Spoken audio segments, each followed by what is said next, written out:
very big announcement. So once again, we are taking you live there via Zoom. It's being brought to you by the Guam Chamber of Commerce, as well as several of the chambers of commerce, the Women's Chamber of Commerce, also the Guam Hotel and Restaurant Association.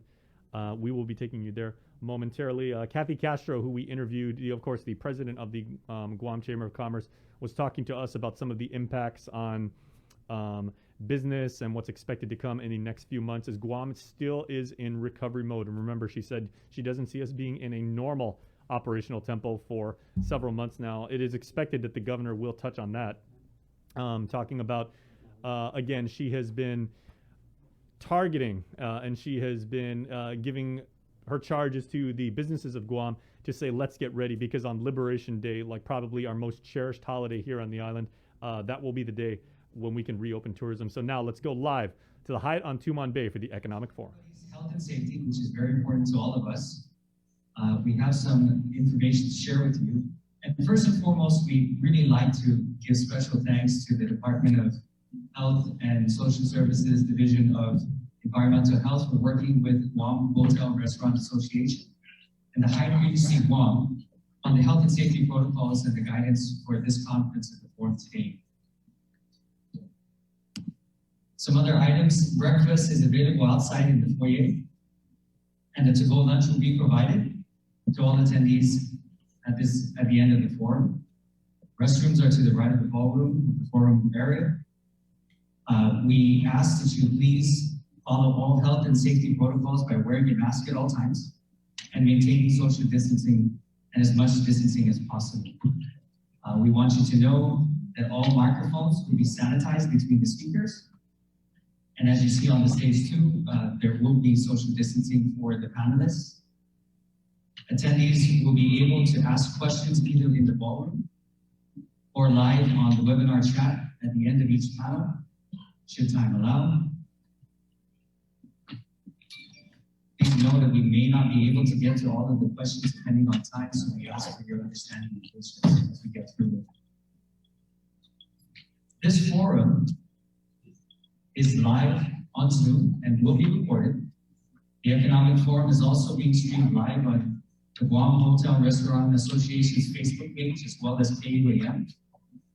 Sponsor organizations will also upload the forum after the event, and it will be shared with its members.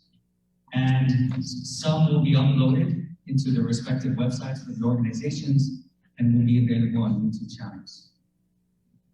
As part of today's events, there's a QR code, and for some of you who have availed of that, the QR code today was provided and will be part of a live demonstration later on in one of our panels. Please know that this demo that you see with the QR code is going to be a proof of concept, and we'll share more information with you today about that. As the panels come up, we will explain the format of the panel, and we will also go over some of the housekeeping rules, again with the panels as we proceed.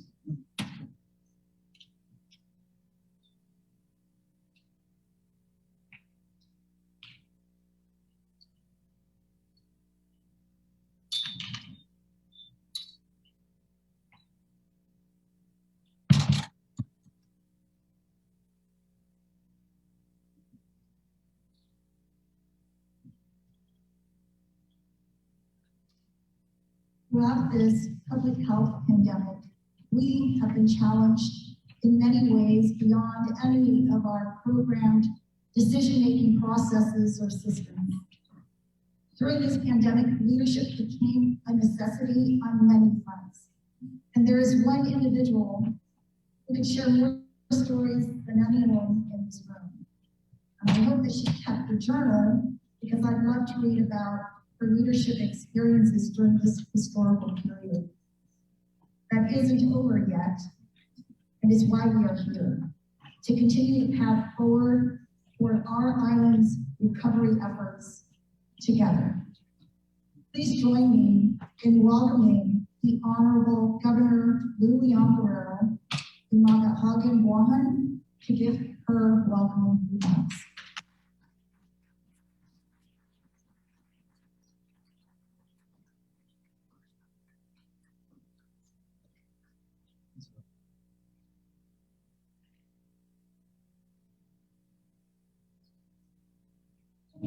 to Dr. Lynette. I just want to say good morning. Hi guys, good morning. Good morning. How's the day? Off the day. Right. I just want to thank GHRA for putting this economic forum together, and I just want to thank them for the opportunity for us to share some remarks and discussions among ourselves so we can move on with reopening our island. A year ago today, I would have reported that our future was looking incredibly bright.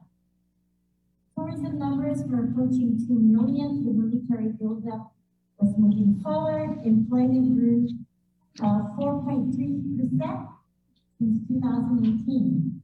Our people were at work.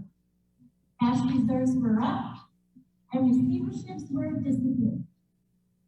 Instead, I was faced with the most awful, scary, painful, and difficult decision, knowing that a pandemic was in sight. When FEMA first analyzed the potential course of this unprecedented pandemic on our island, their models projected we could lose up to 3,000 lives if we did not intervene. Guided by science, guided by my physician's advisory groups, and guided by my experience as a registered nurse, we implemented policies to protect our people. As the territory lacking the authority to close our Guam International Airport, we established the first mandatory quarantine for foreign travelers. To contain the spread, we enforced a mask mandate and 6 feet social distancing. I also made the painful decision to close non-essential businesses to save our lives. As an island, we endured not one, but 2 surges. In our darkest hours, we reported 102 COVID hospitalization admissions. We mourned multiple COVID deaths a day, and we leaned on traveling nurses to support our local healthcare heroes. Acting quickly, we changed our course by expanding our ability to test, track, and treat new cases. We also empowered our community with information to understand our level of risk. The COVID Area Risk Score, or CAR score, takes into account our incidence of new cases, how well testing identifies those cases, and at our worst, we reported a CAR score of 47. Today, we maintain a CAR score well under 1. With stable numbers and more residents protected by the vaccine, I felt confident lifting additional restrictions. Now, families and friends gather in groups of up to 100 people. Restaurants, retail, and bars operate at up to 75% occupancy. Travelers who've been vaccinated enter our borders without quarantine. Unvaccinated travelers with negative results on arrival now quarantine at home. And just last week, we approved our standard operating procedures for our Airbnb program to include both U.S. expatriates and non-U.S. citizens, marking the beginning of the return of tourists to our island. Paired with the growing list of local businesses approved for Guam Safe certification and the WTTC Safe Travel Stamp Program, as well as the recent launch of the Guam Electronic Declaration Form, we are regaining confidence that Guam is a safe destination. While we begin to safely welcome visitors to our island, we continue our aggressive efforts towards Operation Liberate Guam. Our initiative to vaccinate 80% of our adult population by Guam's Liberation Day on July 21st. As of today, we have nearly 91,000 fully vaccinated persons on Guam. Of that, over 86,000 are 18 and over. That means nearly 72% of our adult population has the full protection. And this brings us closer to the great Guam from the protection of this deadly virus. And with more residents protected by the vaccine, we've made great strides to shift from COVID response to now recovery. My physician's advisory group has recommended that when we achieve 75% of vaccinated adults, that we should lift additional travel restrictions. I will bring this to my team for further discussion, and I want to assure you that we are methodically reopening our island. My vision for Guam after July 21st is to get back to normal as possible. While I will still encourage residents to wear their face masks, especially in crowds, I intend to restore occupancy limits to 100% and lift the cap on social gatherings. While we work together to navigate the new normal, know that I have instructed public health to stay the course, to continue to test, track, and treat all new COVID cases. I recognize the public health emergency does not end on July 21st. We must stay vigilant. This pandemic remains a fluid situation, especially with the threat of the new variant. While we have focused on the health of our people, we also provided support for those in need. We created local programs and administered federal ones to provide emergency relief to businesses in our most vulnerable, having paid over $1.2 billion that went right back into our economy. As we restore our economy, more people will be able to get back to work. While Guam did not have an unemployment program prior to the pandemic, Dave Gillisola and his team stood one up in a matter of weeks, infusing $724 million back into our economy and keeping our businesses afloat. In addition to that, over $442 million in economic impact payments, $20 million for small business pandemic and rental assistance, over $16 million to families for Programas Lucky, and $1.4 million to landlords for emergency rental assistance for further increase into our economy. The assistance with which my administration has provided to you will go a long way, as this injection of needed financial stimulus will provide a means to move our island forward. And we've provided them with the needed tools to stay resilient and to chart future prosperity as we look on to bringing Guam back to new economic heights. Here in the present day, unemployment is sitting just over 15%, which is about 10% higher than before the pandemic. We have something my economic advisors call cyclical unemployment to describe those who were unemployed not due to the pandemic but other limitations such as health, childcare, and so forth. While assisting this population is an ongoing need of most communities, here in Guam, the most acute need is our population now who were furloughed due to the pandemic environment. Most especially those who work in our tourism industry, roughly 6,500 people as of March 2021. The Small Business Pandemic Grant launched in 2020 by the Guam Economic Development Authority gathered data, and most sobering was that over 2,000 businesses experienced an average drop of 74 to 88% in revenue in the second quarter of 2020, due to the halting of our tourism and of closing our borders. Anticipating this drop, we mobilized $17 million in CARES Act funding to distribute to small businesses who suffered at least 25% interruption and were able to help 2,352 businesses keep their doors open. Federal programs like the PPP and the PIDF helped right around the same number of businesses. We asked banks to consider using the State Small Business Credit Initiative loan program through VITA to refinance debt and defer payments for 6 months or more. We were on our way to welcome visitors back to shore. Then a second wave hit.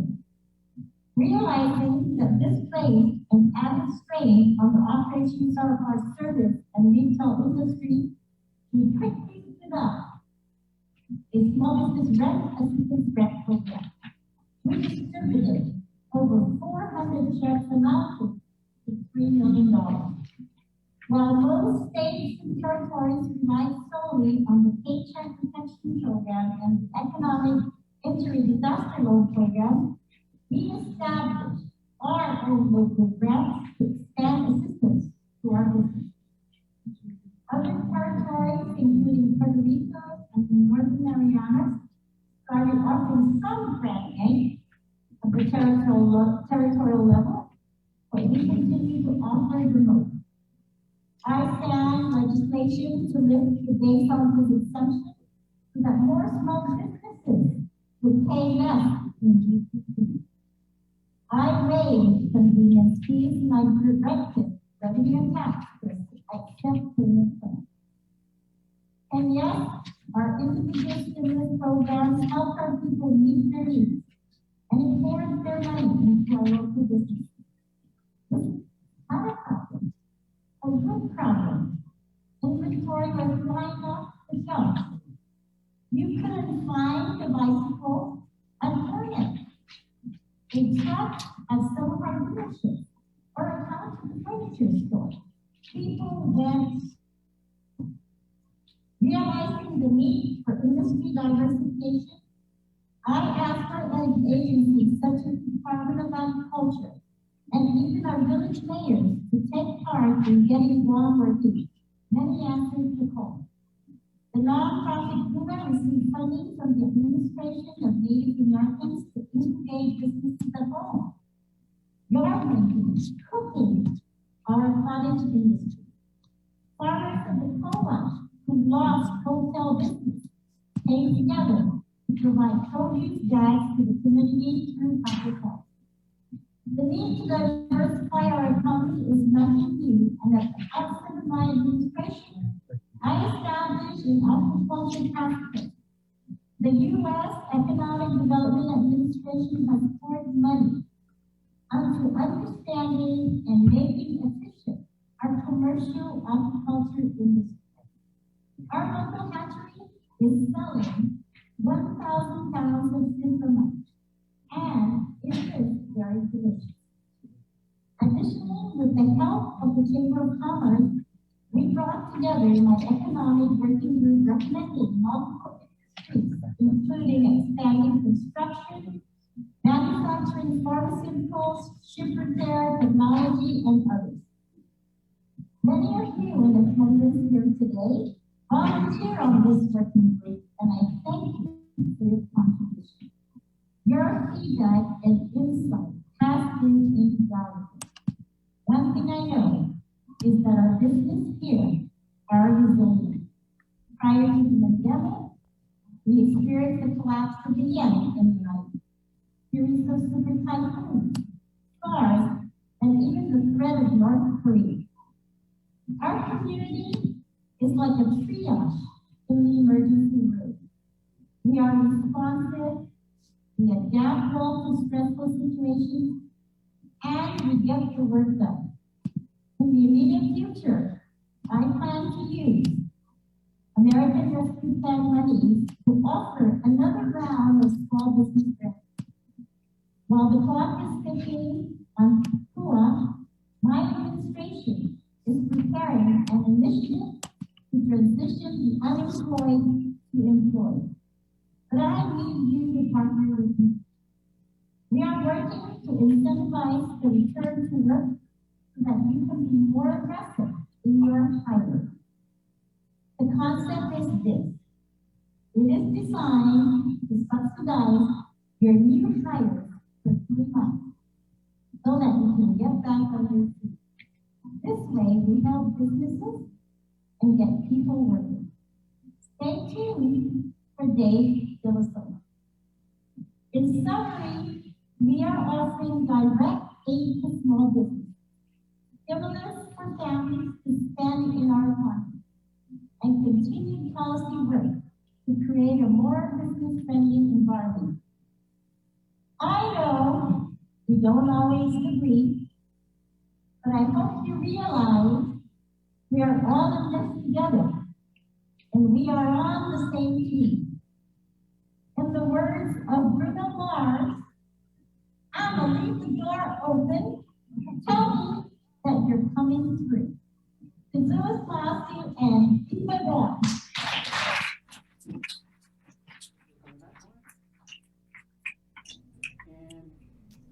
And once again, you were looking live at the Economic Forum at the Hyatt Regency Guam over on Tumon Bay. That was our island's Magahaga, Governor Lou Leon Guerrero, giving what was essentially and primarily an overview of some of the programs, the services, the infrastructure, and the assistance that her administration has basically stood up to give to residents just like you and me, as well as to many of the businesses there. Many I could see when they went to a shot of the crowd. Many are members of the Guam Women's Chamber of Commerce, the Chinese Chamber of Commerce, the Guam Hotel and Restaurant Association, decision makers, executives, people at that level, wanting insight, wanting prospectus and forecasts about what could come in the next 4 months. And remember when we had Kathy Castro, the president of the Guam Chamber of Commerce, earlier this morning right here on the link, she was saying, you know, we're in recovery mode right now. We are still nowhere near what could be considered a normal way of life. But that was interesting because Governor Leon Guerrero, let me see some real quick notes.